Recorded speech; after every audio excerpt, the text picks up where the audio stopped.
एक विशेष बैठक हम सब करने वाले थे, जिसमें मुख्य सचिव और रोहित कंसल जी और भी कुछ लोग रहने वाले थे। एक विशेषज्ञों की समिति आज जम्मू कश्मीर में 24/7 पावर कैसे मिले, ये काम उनको सौंपा गया था।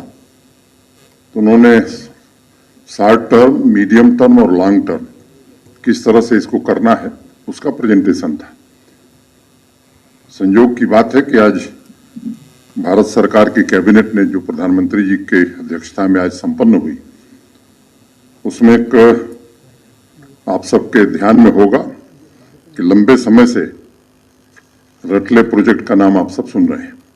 आज भारत सरकार ने उसे स्वीकृति प्रदान कर दी है और उसकी कुल लागत 5,822 करोड़ रुपए हैं।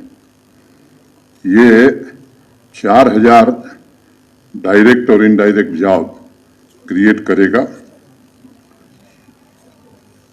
आप पिछले बार आप सब प्रेस कॉन्फ्रेंस में थे, जिसमें यह भी बताया गया था कि क्वार 540 मेगावाट पहले से डिसाइड किया हम लोगों ने टेकअप करने का, जिसकी कुल लागत 4,264 करोड़ है और उसमें भी 2,000 जॉब्स डायरेक्ट और इनडायरेक्ट क्रिएट होंगे। 4 और पावर प्रोजेक्ट्स पर उस दिन एनएचपीसी के साथ हम सब ने एमओयू पर साइन किया था। Kirthai 2 930 megawatts, Sawalkot 1856 megawatt, Uri stage 2 240 megawatt and Dulhasti stage 2 258 megawatt. ये उस दिन मैंने बताया था कि 31,000 करोड़ रुपए का ये इन्वेस्टमेंट इन चारों परियोजनाओं पर आएगा। अब आपके ध्यान में होगा कि 2 ऑनगोइंग प्रोजेक्ट्स हमारे यहाँ हैं, पकलडुल 1,000 मेगावाट और कीरू 624 मेगावाट। ये चेनाब रिवर पर है और इनकी ट्रिब्यूटरीज पर है।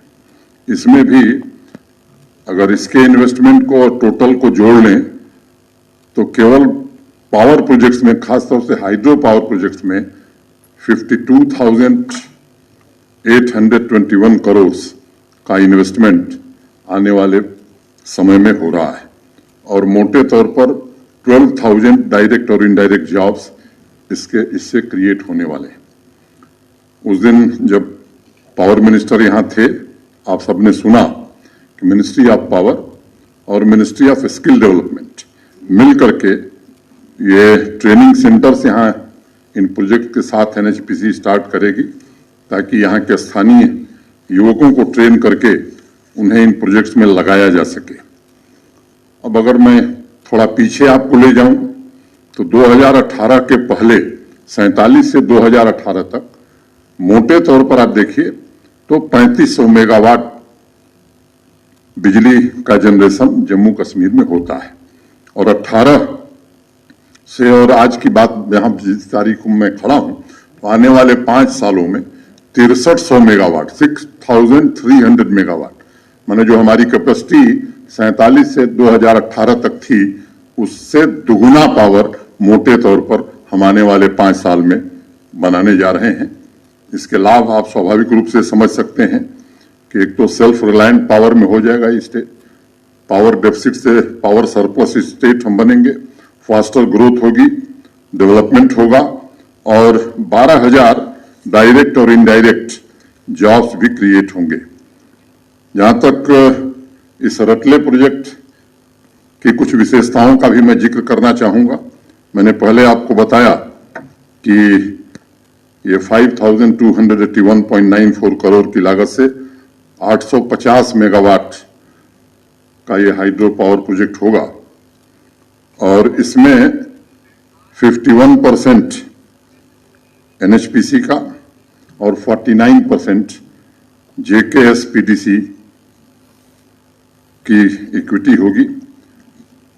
जो सबसे मजेदार बात है, या मैं कहूं कि शायद ये पहली बार ऐसा हो रहा है कि बिना एक पैसे लगाए जम्मू कश्मीर एक पावर प्रोजेक्ट में आधे का हिस्सेदार, लगभग आधे का बनने जा रहा है।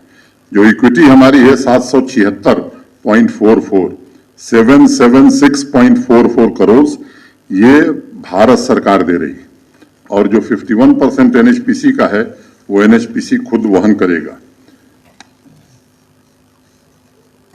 आज जो तय हुआ है कि ये 60 महीने में, मैंने 5 साल में कमीशन कर दिया जाएगा,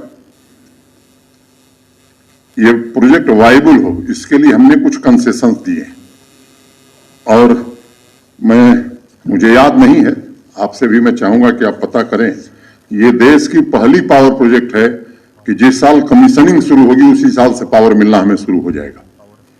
ये ऐसा एमओयू देश के किसी राज्य ने आज तक नहीं किया था। 1% से शुरू होगा और 12वें साल में 12% हमको मिलेगा। अगर मैं पैसे में, रुपए में इसकी कीमत आंकूं तो 5,289 5,289 करोड़ की पावर हमें मुफ्त में मिलेगी और वाटर यूजेज चार्ज के रूप में 9,581 करोड़ ये 40 वर्षों में हमें प्राप्त होगा। शायद जम्मू कश्मीर नहीं, देश के किसी राज्य को भारत सरकार ने इस तरह से मदद नहीं किया था। मैं देश के सम्माननीय प्रधानमंत्री श्रीमान नरेंद्र मोदी जी का और भारत सरकार की पूरी कैबिनेट का अपनी ओर से और आप सबकी ओर से, जम्मू कश्मीर के लोगों की ओर से हृदय से आभार व्यक्त करना चाहता हूं। एक बात मुझे लगता है कि ये आवश्यक है आज ये कहना कि मित्रों, इस प्रोजेक्ट के पीछे की असली कहानी क्या है, ये आप में से शायद कुछ लोगों को मालूम होगा। लंबे समय से आप रटले रटले सुन रहे हैं, लेकिन मुझे लगता है कि कमी थी दृढ़ इच्छा शक्ति की। पाकिस्तान बार बार धमकी देता था कि यार इंटरनेशनल कोर्ट में ले जाएंगे आर्बिट्रेशन के लिए, वर्ल्ड बैंक ले जाएंगे, वर्ल्ड बैंक में रिप्रेजेंट करेंगे, तो जो सरकारें थी शायद वो फैसला इस कारण से नहीं ले पाती थी। आज देश को एक मजबूत नेतृत्व है जिसने सब कुछ दरकिनार करके जम्मू कश्मीर के हितों को सर्वोपरि मानते हुए इस प्रोजेक्ट की स्वीकृति भी प्रदान की है और इक्विटी का पैसा भी जम्मू कश्मीर के लिए भारत सरकार की ओर से उपलब्ध कराया है। मैं फिर से एक बार देश के प्रधानमंत्री श्रीमान नरेंद्र मोदी जी का हृदय से आभार व्यक्त करता हूं। Thank you.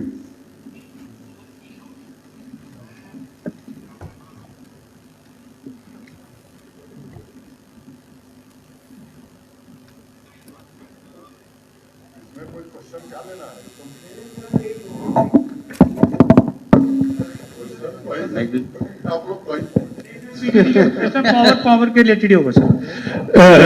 सर मैं विशाल हूँ सर, यूएनआई से। सर बहुत एफर्ट्स किए जा रहे हैं कि पावर जो है, सर बहुत एफर्ट्स किए जा रहे हैं कि पावर जो है वो घर घर पहुंचे जम्मू कश्मीर में। हाल ही में एक एग्जांपल देखने को मिला था कि डोडा की एक रिमोट बेल्ट में एक गांव में जो है वो बिजली जो पहुंची थी और बहुत ही खुशी का माहौल था उस गांव में। तो जो पावर डिपार्टमेंट है जम्मू कश्मीर का, वो किस तरह के एफर्ट कर रहा है एक्सट्रीम चैलेंजेस को देखते हुए, इस वेदर कंडीशंस को देखते हुए, कि जो पावर सप्लाई है वो लोगों के घर घर तक पहुंचे।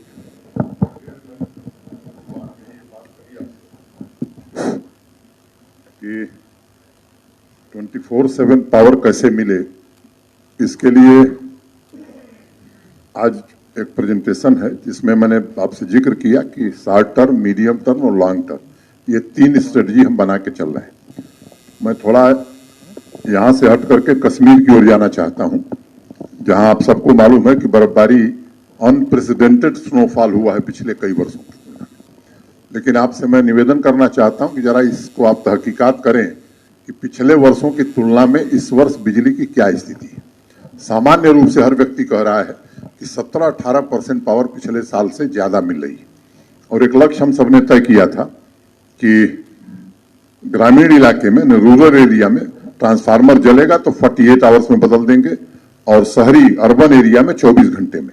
और मुझे खुशी है इस बात को आपको बताते हुए कि लगभग 96% से ज्यादा ट्रांसफार्मर समय सीमा के भीतर बदले गए।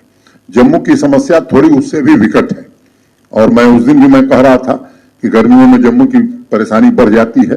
कुछ गैप्स क्या क्या है ये हम लोगों ने आइडेंटिफाई किए हैं और हम त्वरित कार्रवाई करके इस गर्मी में आपको राहत मिले ये काम सुनिश्चित करेंगे।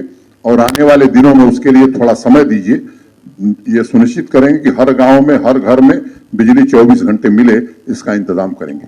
सर मेरा सवाल ये है, मैं विनोद गुलिस्तान न्यूज चैनल से, जनरेशन अलग पार्ट है, ट्रांसमिशन डिस्ट्रीब्यूशन लॉसेस को रोकने के लिए क्या किया जाए, ये बड़ा इंपॉर्टेंट है।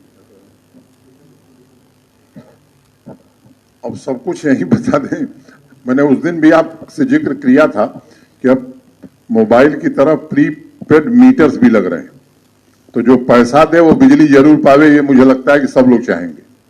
हाँ, ये जरूर है, कुछ ऐसा तबका है जो बिजली का खर्च नहीं वहन कर सकता है, तो उसको सरकार जरूर मदद करेगी, चाहे वो खेती में लगे हुए लोग हैं, चाहे गरीब लोग। लेकिन ये व्यवस्था हम आने वाले समय में लागू करना चाहते हैं कि जो भुगतान करता है वो बिजली जरूर पावे, और निश्चित रूप से पावे, निर्बाध गति से पावे और क्वालिटी पावर पावे। सर मैं Sanjay Puri, financial explorer newspaper से। सर जैसे कि आपने बताया कि ये जो हाइड्रो इलेक्ट्रिक पावर प्रोजेक्ट्स हैं, आने वाले 5 साल में 12,000 जो हैं वो नई डायरेक्ट और इनडायरेक्ट जॉब्स होंगी इसकी। तो सर जो हमारे जम्मू कश्मीर के रेजिडेंट्स हैं उनके लिए क्या इनमें कोई रिजर्वेशन रहेगी, कोटा रहेगा उनके लिए? आप शायद उस दिन भी थे जिस दिन पावर मिनिस्टर आए थे, आपके ध्यान में है? उस दिन भी यह कहा गया था कि जो तात्कालिक रूप से प्रोजेक्ट निर्माण में भी लोग लिए जाएंगे, उनमें भी बहुत ही स्किल्ड लोगों को छोड़ करके बाकी सभी जम्मू कश्मीर के ही युवा होंगे। और इसको मैं जिम्मेदारी से और दृढ़ता से इस बात को कह रहा हूं कि इसको सुनिश्चित कराया जाएगा। मानवर, निश्चित तौर पर बर्फबारी इस बार बहुत हुई है और आपने उचित कदम कश्मीर घाटी जाकर बिजली के बारे में करवाए हैं, और निस्संदेह टीटवाल तक बिजली पहुंचाना और इस बर्फबारी के बीच काफी ज्यादा बिजली की सहूलियत मिली है। लेकिन मैं आपसे जानना चाहूंगा मान्यवर, ऐसे शख्सियत जो कर्मचारी हैं, अधिकारी हैं, क्या उनको प्रोत्साहित करने के लिए कोई विशेष योजना देंगे, क्योंकि 26 जनवरी भी आने वाली है? देखिए, सरकार की दिक्कत क्या है कि सरकार भी प्राइवेट सेक्टर हो सकता था, प्रतिभाओं की कमी सरकार में नहीं है, लेकिन संयोग से मैं ऐसा मानता हूं, अच्छे काम करने वालों को कैसे पुरस्कृत करना है और खराब काम करने वालों को कैसे दंडित करना है, ये व्यवस्था सरकार नहीं बना पाई। मुझे लगता है कि आप लोग इसी तरह जागरूक रहेंगे तो ये व्यवस्था सरकार में भी जल्दी बन जाएगी। सर मैं शाहनवाज हूं, न्यूज नेशन चैनल से। सवाल मेरा थोड़ा इससे अलग है। सवाल यह है कि वैक्सीनेशन प्रोसेस जो है वो शुरू हो गया है देश भर में, आपने भी खुद शुरू किया था, लेकिन हम देख रहे हैं पिछले 3 दिनों में अगर जीएमसी की बात करें तो सेकेंड डे 18 लोगों ने, अगले दिन बहुत कम लोगों ने वैक्सीनेशन कराया है। तो इसके लिए क्योंकि अवेयरनेस की भी कमी लग रही है और अफवाहें भी बहुत ज्यादा फैल रही हैं, उसके लिए सरकार क्या कर रही है?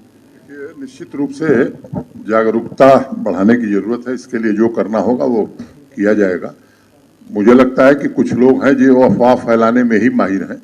मैं आपके माध्यम से और आप सब लोगों के माध्यम से जम्मू कश्मीर के लोगों को आश्वस्त करना चाहता हूं कि जो भी साइंटिफिक रेगुलेटरी अथॉरिटीज हैं, जो मानदंड हैं, वो उस पर पूरी तरह से दोनों वैक्सीन हमारी खरी उतरी है और इसमें हमको या और किसी को राय देने की जरूरत नहीं है।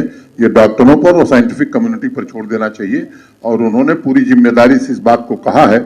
और मैं सभी लोगों से निवेदन करूंगा कि जिनका टर्म आ रहा है वो जाकर के वैक्सीन लें, नहीं तो पीछे छूट जाएंगे। Thank you. सर मैं रजत वोरा, द न्यूज नाउ से एक सवाल है सर। सर एज रिलैक्सेशन को लेकर आपने बहुत बड़ी पहल ली है, क्या इसको बढ़ाया जा सकता है सर कुछ और सालों के लिए, क्योंकि 26 में ऑलरेडी ये एक ऑटोमेटिकली खत्म हो रही थी? देखिए, एक बात समझिए, यूनियन पब्लिक सर्विस कमीशन की आयु सीमा 32 साल ही है। जम्मू कश्मीर में पिछले वर्ष कुछ लोगों ने तैयारी की होगी और इसके कारण इस वर्ष वो परीक्षा में शामिल हो सकें, इसलिए 1 साल की रिलैक्सेशन दी गई है। मैं सभी नौजवानों से विनम्रता पूर्वक कहना चाहता हूं कि पूरे देश की प्रतिभाओं से कम प्रतिभा यहाँ नहीं है, उनमें पूरी क्षमता है, सामर्थ्य है, वो देश के बाकी हिस्सों के लोगों के साथ compete कर सकते हैं।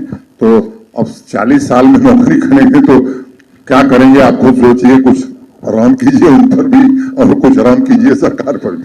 सर मैं